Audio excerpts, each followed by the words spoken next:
Welcome back to the season finale of the Umbrella Academy Season 1. This is called The White Violin, Episode 10. Um, yeah, predictions. I feel like there's going to be one more thing of time travel. I feel like we might. Okay, this finale is going to go one of two ways. One of three ways, I guess, in theory. But first way, we stop the apocalypse. Second way, we time travel, we revert time again. Season 2 is like an alternate reality take, alternate timeline take of season 1. I'm not putting a lot of, I don't think it's gonna happen, but it could happen. Especially given how much time travel is in this show, we could do another rewind. Option 3, we don't stop the Doomsday. The Doomsday gets altered somehow. Like, I get okay. I guess what I'm trying to say is option 1 is either we stop. We stop the Doomsday, and season 2 is some other event with the commission, and then my option 3 is gonna be the Doomsday is still gonna happen in season 2. Like the basically the season ends before the Doomsday happens, and it like literally takes place in this freaking week time span, and we still don't get to the end of the world. Um, I'm leaning towards that one. I think that'd be a really cool storytelling thing. If we still after everything we've been through, we still don't see this Doomsday happen. But we'll see. I'm gonna stop talking. I've said all my thoughts last episode, so if you have any thing there, listen to me there. I'm gonna start 3, 2, 1. See, he is a time traveler. As you requested. Oh my god. Oh, they got out. Okay.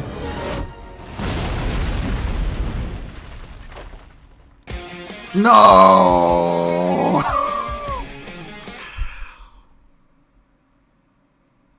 Okay, that ending was great. I love that ending. Um, I there was so much happening. I didn't want to say it during the episode, but I was hoping that the power of sisterhood would I was like, if the power of sisterhood is what stops the apocalypse, I will cry, because they've been setting up this whole season. This like there's been a theme of family and communication and everything, and the brothers have definitely been having ins and outs with each other, but like I feel like one of the main central relationships in this show has been Vanya and Allison specifically. So I was really hoping that that would be like a major plot point here this episode, and it kind of was. She did in the end decide not to shoot Vanya, but she just shot to get the gunshot sound out of her, snap her out of it basically. So I'm glad I'm glad that it was kind of the sisterhood thing. I was right. I mean, I kind of just listed off all the options, but I was seriously thinking there was gonna be some more time travel, because I just feel like there's, what else can you like? I feel like it'd be weird if they had another premise for season 2.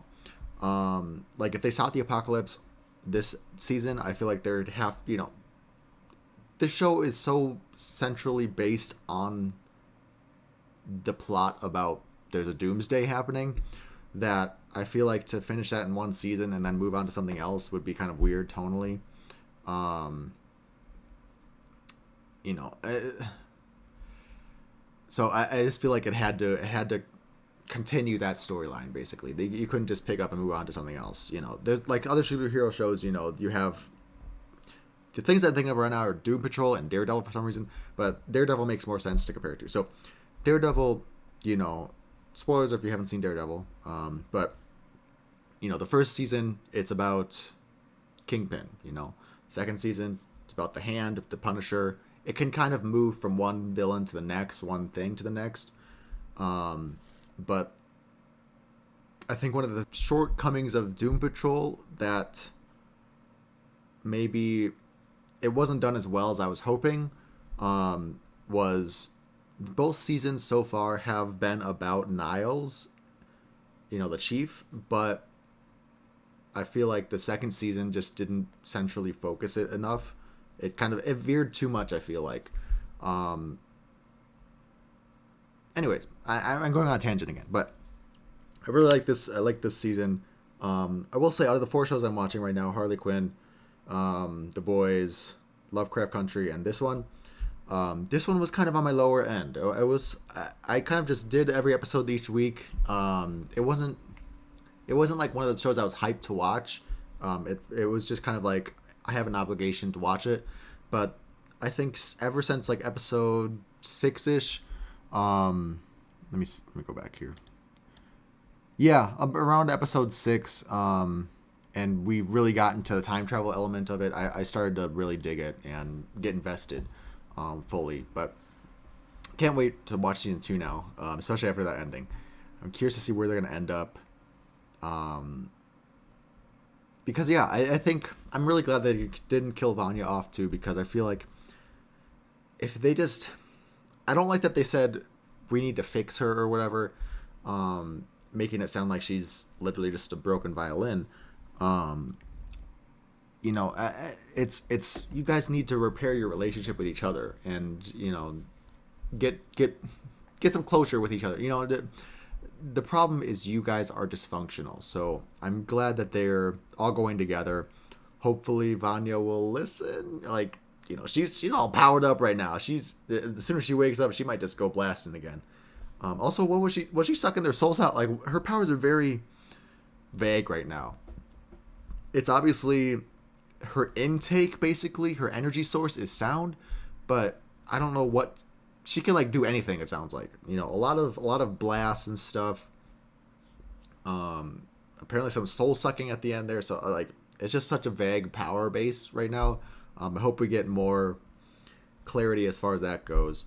Also with the time travel, I think it's gonna undo a lot of some of the strong character decisions they made in these last couple episodes, like namely slicing Allison's throat, being a character that's power base is based on speech. So hopefully that'll kind of rectify that situation.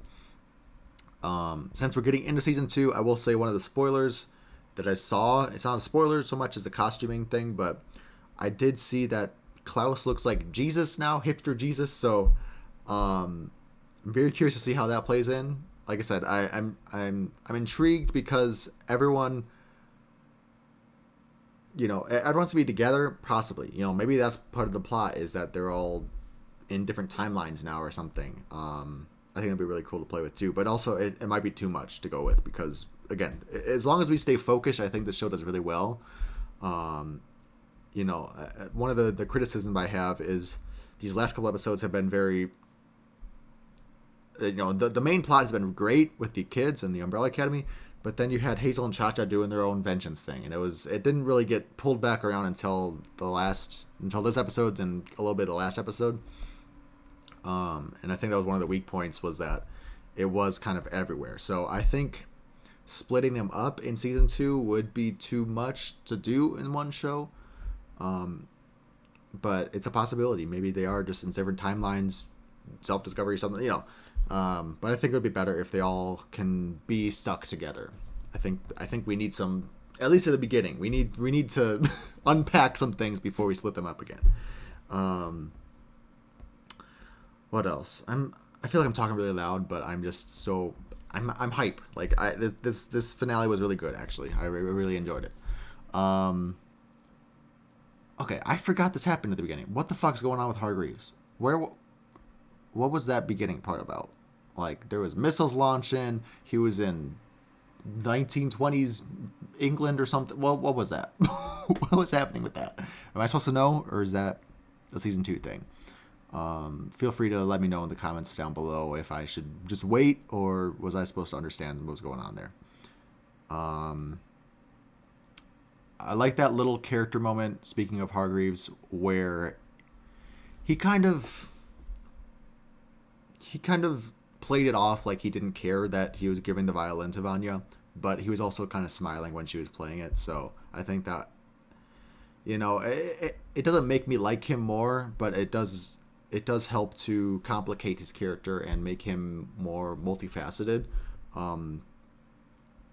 To show that he cares in his own way. It's terrible of father figure to be doing this stuff, but it also makes for a compelling character that he does show his affection in ways that we don't see.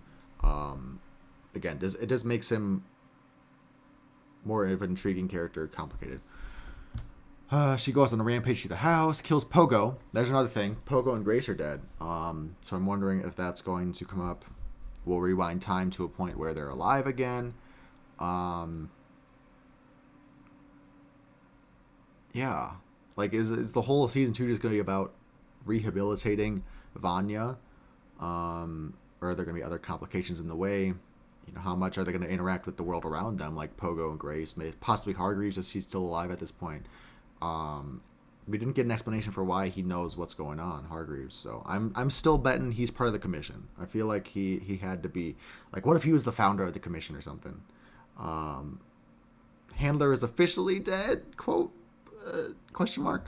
I mean, Hazel was a G this episode. He said, Handler's lying to us. He gave Cha-Cha the chance to recognize that. She's like, no, she's going to give us everything we want. He's like, okay, fine, bet. Slam the brakes. And then he went to that hotel, said, bye, bitch, shot her in the head. And then he got out. So I wonder if that's a way to write off his character for next season, or if he is going to show up because he did time travel out of there. So he's safe.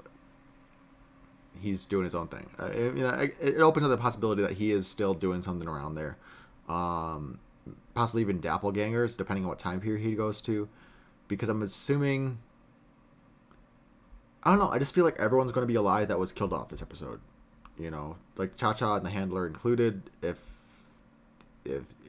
But again, how does the Handler fit into all this? Time travel is very tricky because, like, she died at this specific time, but she also died at... Or she I guess she didn't die. She was maimed in that pocket dimension where the commission is. So, which is also 1955, I think. I believe. I don't know. But yeah, just curious to see if Cha-Cha and Hazel are going to show up again in season 2.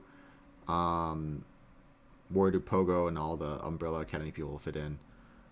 Klaus's power with Ben, that was awesome seeing. I hope he uncovers more. Like, I hope it's... I love that scene. I just hope it's not, again, bringing up that criticism, the silent agent character. It's Klaus puppeteering Ben. So I hope that we can see Klaus using other people's powers or something, somehow conjuring other people that are dead and using their abilities. So, like, what if he sees an assassin or something, he can puppeteer their skills somehow. I don't know. I just don't like the way that, again, it feels like such a weird payoff because you're having this white character basically mimic the powers of a person of color. I don't know. It's a bit problematic. I hope that season 2 can kind of address that a little bit or somehow rectify that because I just want Ben alive. Like, again, and we didn't even get any real delving into what happened with Ben. How did he die? All that. I like the end of the... I'm jumping over all the place. I like that the moon played a part in the end. It was... Luther monitoring the moon came up in a roundabout way because the moon exploded, and that was part of the apocalypse. So I wonder if we're going to get that addressed. I just kind of want them to be able to talk with Hargreaves and sort of air out their grievances and learn more. But I feel like knowing Hargreaves, he wouldn't tell them much anyways. I'm just doing another quick survey of the episode to see if there's anything big that I want to talk about. Allison and Luther in the phone booth. I really like that scene. That was a nice scene. But again, okay. Now that I'm thinking about it even more, again, season 2, I hope you do better because a lot of the non-white characters are very much sidelined in this show. First we have Ben, who's literally dead. Now we have Allison, who's can't even talk anymore. A lot of subtle things that I'm sure that it wasn't intentional to silence all of these characters of color, but also someone should have been like, do we really want to do this? So I don't know if it's the showrunners, and I'm need to, not harass, but who I don't know who to address. Is it the people making the show, or is it the source material? In which case, Gerard Way. But either way, I just do better. Okay, I really like this material. I really like the show. I like the premise. I like everything about it. But some of these decisions are just kind of weird, inadvertently racist decisions. Diego, I know. Yeah, I'm just, sorry. I'm saying Diego because I know that Diego is Hispanic.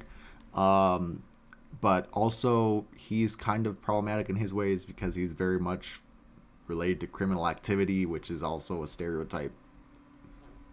I don't know. Again, just do better, okay? You've got a lot of interesting characters, well-written characters, but at the same time, you're doing some racist stuff, dude. Okay, those are the big things I want to talk about. Yeah, can't wait for season 2. I know season 3 is confirmed, greenlit. I know Corona has stopped a lot of things, so I don't think... I'm pretty sure this came out... Season 2 came out a couple months ago. So... Well, back in June now, I think, right? Anyways, I believe season 3 was confirmed. So can't wait for that when that comes out too. But we'll get into season 2. I might have spoiled you guys. I don't know. Right now, I literally haven't edited anything since episode... I haven't done episode 8 yet, basically. So you might be getting a double drop, you might be getting a triple drop, who knows. But point is, hoping to get into season 2 soon because I can't wait now. I'm really excited for it. Anyways, I'm gonna stop talking. It's been like 20 minutes, I'm pretty sure. Thanks for watching. I'll see you guys in season 2. Feel free to let me know your guys' thoughts in the comments below about what you thought of this episode. And again, one of these freaking season finales where it's like, how did you do this to me? Why would you leave there? So I'm sorry for all that you had to wait for season 2, but not me. I'm going right into it as soon as possible. Thanks for watching. I'll talk with you in the comments down below, and see you next time. Bye.